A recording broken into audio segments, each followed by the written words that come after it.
நேயர்களுக்கு astro KS ஐயங்காரின் பணிவான வணக்கங்கள். இப்போ ஜனவரி 23ஆம் தேதியிலிருந்து ஜனவரி 29, 2023 வரையிலும் உண்டான இந்த வாரத்தினுடைய பலன்களை பார்க்கலாம். ஒரு ராசிக்காக முதலில் கோச்சாரம் அப்படின்றது எப்படி இருக்கு அப்படின்றத பார்ப்போம். இப்போ மிகவும் வேகமாக செல்லக்கூடிய கிரகம் அப்படின்னு சொல்லக்கூடிய சந்திர பகவானை வச்சு தான் இந்த வாரத்தினுடைய ப்ரெடிக்ஷன்ஸு, டெய்லி ப்ரெடிக்ஷன்ஸ் எல்லாம் பண்ணக்கூடும்.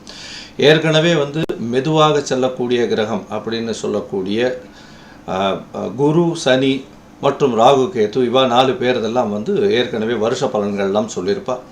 மாத பலன்கள்னு சொல்லும் பொழுது அந்த சூரியன், சுக்கிரன், புதன் மற்றும் செவ்வாய் இந்த 4 பேரை வச்சு சொல்லக்கூடியது மாத பலன்கள்.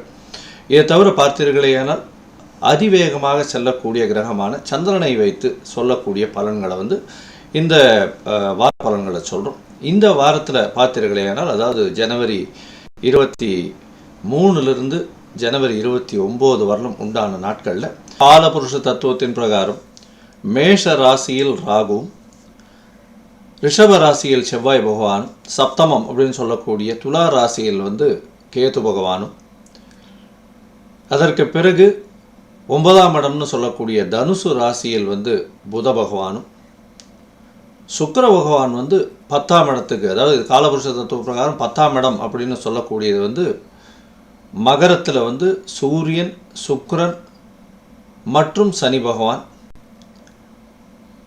இதை தவிர சந்திர பகவான் அதிவேகமாக செல்லக்கூடிய கிரகமானவர் இந்த வாரத்தில் முதல் நாளான 23ஆம் தேதி இங்கே இருக்கார். இதற்கு பிறகு மீனத்தில் பார்த்தீர்களேனால் குரு பகவான் இருக்கார். சந்திர பகவான் அப்படின்றவர் அவிட்ட நட்சத்திரத்தில், அதாவது மகர ராசியிலிருந்து அவர் மேஷ ராசி வரலும், பரணி நட்சத்திரம் வரலும் போகிறார்.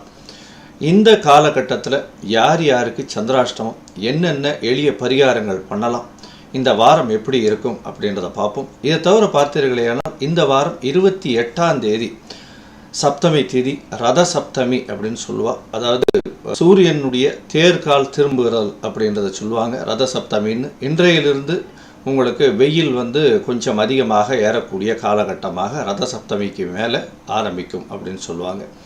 இதை தவிர பார்த்தீர்களேனால் 29ஆம் தேதி அஷ்டமி வருது. இது பீஷ்ம அஷ்டமி அப்படின்னு போற்றப்படுது. குழந்தைகள் இல்லாதவர்கள் இந்த பீஷ்ம அஷ்டமியின் பொழுது உண்ணா நோன்பு இருக்கிறது விசேஷம். அதை தவிர பித்ருக்களுக்கு தர்ப்பணம் பண்ணக்கூடிய காலகட்டம். அதாவது பீஷ்மர் மகாபாரத்தில் வரக்கூடிய பீஷ்மர் தான் எப்பொழுது இந்த பூத உடலை நீக்க முடியும், விட்டுட்டு செல்லலாம் அப்படின்ற ஒரு வரம் அவருக்கு கிடைச்சிது. அதன்படியாக அவர் இந்த தை மாதம் இருக்கக்கூடிய இந்த அஷ்டமி திதியில் பார்த்தீர்களேனா அவர் தன்னுடைய பூத உடலை விட்டு அவர் சென்றதாக சரித்திரம் சொல்கிறது. இந்த 2 விசேஷங்கள் இந்த வாரத்தில் வருது. இதற்கப்புறம் ஒரு ராசிக்கான பலன்கள் எப்படிலாம் இருக்குது அப்படின்றத பார்ப்போம். இந்த ராசி பலன்கள் சொல்லும் பொழுது இதில் சந்திரனை பேஸ் பண்ணி அதைத்தான் சொல்கிறோம். அதனால் உங்களுடைய தசாநாதன், புக்திநாதன், அதை தவிர உங்களுடைய வருஷ பலன்களையும் வச்சு ஒத்து பார்த்துக்க வேண்டியது கட்டாயம். கடகராசி. கடகராசி அப்படின்றது புனர்பூசம், பூசம், ஆயில்யம் இந்த 3 நட்சத்திரங்கள் கொண்ட 9 பாதங்களை கொண்ட ராசியானது கடகராசி. கடகராசியின் அதிபதி அப்படின்னு சொல்லக்கூடியவர் சந்திர பகவான். சந்திர பகவான் அப்படின்றவர் மனோகாரகன், எப்போவுமே அதிவேகமாக செல்லக்கூடியவர் அப்படின்னு சொல்லக்கூடியது.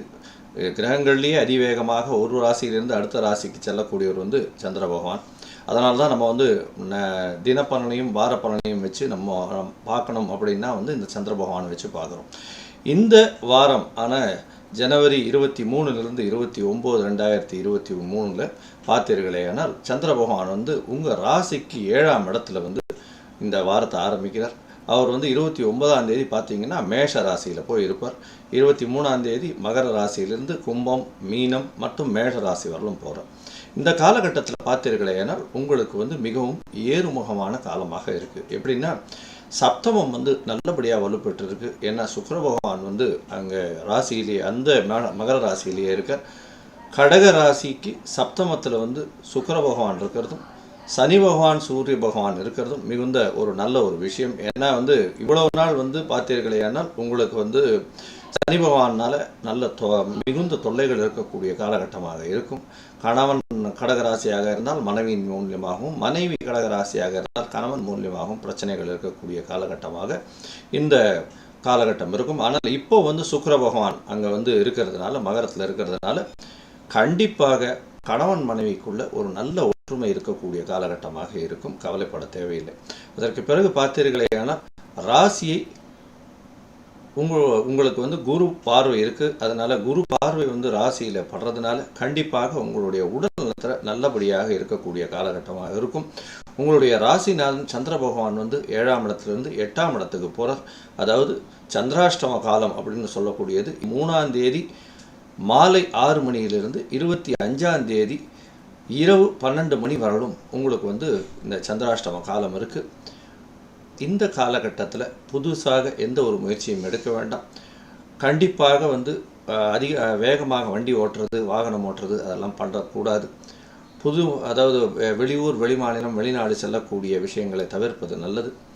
இந்த காலகட்டத்தில் அதாவது 23ஆம் தேதி சாயந்தரம் 6 மணியிலிருந்து 25ஆம் தேதி இரவு 12 மணி வரலும் பார்த்தீர்களே ஆனால் 8ஆம் இடத்துல இருக்கக்கூடிய சந்திர பகவானால் புத்தி பேதலிக்கக்கூடிய காலகட்டமாக இருக்கும். வார்த்தைகள் கொஞ்சம் படபடப்பு ஏற்படக்கூடிய காலகட்டமாக இருக்கும். அதனால் புதிய ஒப்பந்தங்கள்லாம் கையெழுத்து போட தேவையில்லை. பொறுமையாக இருக்கிறது மிகவும் அவசியம் அப்படின்றதையும் சொல்கிறோம். இதை தவிர பார்த்தீர்களேனால் இதற்கு பிறகு அதாவது 25ஆம் தேதி ராத்திரி 12 மணியிலேருந்து 27ஆம் தேதி ராத்திரி 12 மணி வரலும் பார்த்தீர்களேனால் உங்களுக்கு 9ஆம் வீட்டில் குரு சந்திர யோகம் ஏற்படுறது. குரு சந்திர யோகம் அப்படின்றது கஜகேசரி யோகம் அப்படின்னு சொல்லுவாங்க. இந்த குரு சந்திர யோகம் ஏற்படுறதுனால கண்டிப்பாக மிகப்பெரிய ஏற்றம் உங்களுக்கு ஏற்படும். உங்கள் தந்தையின் உடல்நிலையில் நல்ல ஒரு ஏற்றம் இருக்கக்கூடிய வாய்ப்புகள் உண்டு. நீங்கள் ஏதாவது வெளியூர், வெளிமாநிலம், வெளிநாடு போகணும்னு நினச்சிங்கன்னா கூட இந்த காலகட்டத்தில் நிச்சயமாக போகக்கூடிய வாய்ப்புகள் வரும். இதை தவிர பார்த்தீர்களேனா உங்களுக்கு வர வேண்டிய பிஆர் இல்லைன்னா விசா ப்ராசஸிங் இது எல்லாமே இந்த காலகட்டத்தில் நிச்சயமாக முடியக்கூடிய காலகட்டமாக இந்த 25ஆம் தேதி சாயந்தரத்துலேருந்து ராத்திரி 12 மணியிலிருந்து 27ஆம் தேதி ராத்திரி 12 மணிக்குள்ளே கண்டிப்பாக நடக்கும்.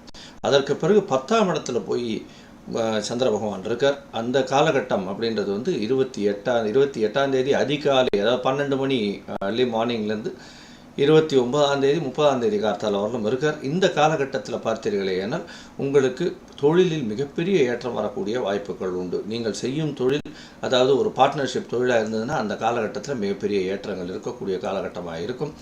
அதுவும் வெளி மதத்தினர், வெளி மாநிலத்தவரோடு சேர்ந்து கூட்டு தொழில் பண்ணுறவங்களாக இருந்தீர்களே ஆனால் இந்த 27ஆம் தேதியிலேருந்து 29ஆம் தேதி கார்த்தால வரலும் பார்த்தீர்களே ஆனால் உங்களுக்கு மிகப்பெரிய ஏற்ற காலமாக இந்த காலகட்டம் தொடரும். இதை தவிர உங்களுக்கு சப்தமத்திலேயே ராசிக்கு 2ஆம் அதிபதினு சொல்லக்கூடிய குடும்ப ஸ்தானாதிபதியும் சுக்கிரனோட சேர்ந்து இருக்கிறதும் அவரே 7ஆம் இடத்துல இருந்து பார்க்குறதும் மிகப்பெரிய யோகம். அதற்கு பிறகு பார்த்தீர்கள் மிகப்பெரிய யோகம் அப்படின்னா உங்களுக்கு குடும்பம், வாக்கு, தனஸ்தானம் எல்லாமே வலுப்படக்கூடிய காலகட்டமாக இந்த காலகட்டம் இருக்கும். இதற்கு பிறகு உங்களுடைய முயற்சி ஸ்தானாதிபதி 6ஆம் இடத்துல தனித்து இருக்கிறதுனாலையும் அவரே 12ஆம் இடத்தை பார்க்கறதுனாலையும் வேலைக்கு சென்று கொண்டு இருப்பவர்கள் கண்டிப்பாக வெளியூர், வெளிமாநிலம் செல்லக்கூடிய வாய்ப்புகள் இந்த காலகட்டத்தில் இந்த வாரத்தில் ஏற்படும். அதுவும் ஐடி பீப்புளாக இருக்கிறவங்க, அதை தவிர ஐடிபி அதாவது information technology, software, computer side, hardware people இவங்களுக்கெல்லாம் மிகப்பெரிய ஏற்றமாக இருக்கும். கவிஞர்கள், பாடலாசிரியர்கள், திரைத்துறையில் இருக்கிறவங்களுக்கு ஏற்றமாக இருக்கும். கீழ்த்தட்டு வர்க்கத்தை சேர்ந்த இந்த ஆட்டோ ஓட்டுநர்கள், லாரி ஓட்டுநர்கள் இவர்களுக்கெல்லாம் பார்த்தீர்களே ஆனால் திடீரென்று வெளிப்பயணங்கள் அதிகமாக கிடைக்கக்கூடிய வாய்ப்புகள் உண்டு. அதாவது பயணங்கள், பஸ் டிரைவர்ஸ், கண்டக்டர்ஸ் இவங்களுக்கெல்லாம் அடிஷ்னல் பேட்டா அந்த மாதிரியான விஷயங்கள் கிடைக்கக்கூடிய காலகட்டமாக இருக்கும். உடலை சிறிது வருத்தி கொள்ளக்கூடிய காலகட்டமாகவும் இருக்கும். அதன் மூலியமாக பண வருமானமும் அதிகமாக இருக்கக்கூடிய காலகட்டமாகவும் இருக்கும். நீங்கள் வழிபட வேண்டிய தெய்வம் அப்படின்னு பார்த்தீங்கன்னா இப்போ சனி பகவானுக்கு போய் அர்ச்சனை பண்ணிட்டு போவாங்க. ஏன்னா உங்களுக்கு கண்டகச்சனி நடந்துகிட்டு இருக்கு. இதை தவிர பார்த்தீர்களேன்னா நீங்கள் ஆஞ்சநேயரை போய் வழிபட்டுட்டு வர்றது மிகவும் சால சிறந்தது, மிகப்பெரிய ஏற்றத்தை கொடுக்கும். இந்த சந்திராஷ்டம காலகட்டத்தில் கண்டிப்பாக எந்த ஒரு வேலையை ஏற்கனவே எடுத்துட்டீங்க, அதை நிறுத்த முடியாது அப்படின்ற காலகட்டத்தில் அந்த மாதிரியான பொசிஷனில் ஒரு 1/2 டம்ளர் பால் மட்டும் சாப்பிட்டுட்டு கிளம்பி போய் அந்த வேலையை செய்கிறது உங்களுக்கு நிச்சயமாக மாற்றத்தை ஏற்படுத்தும். ஸ்ரீ குபேரன் டிவியை பார்த்தமைக்கு நன்றிகள். மேலும் இது போன்ற தகவல்களை தெரிந்து கொள்ள ஸ்ரீ குபேரன் டிவியை சப்ஸ்கிரைப் செய்யுங்கள். மறக்காமல் பெல் ஐக்கானை கிளிக் செய்யுங்கள்.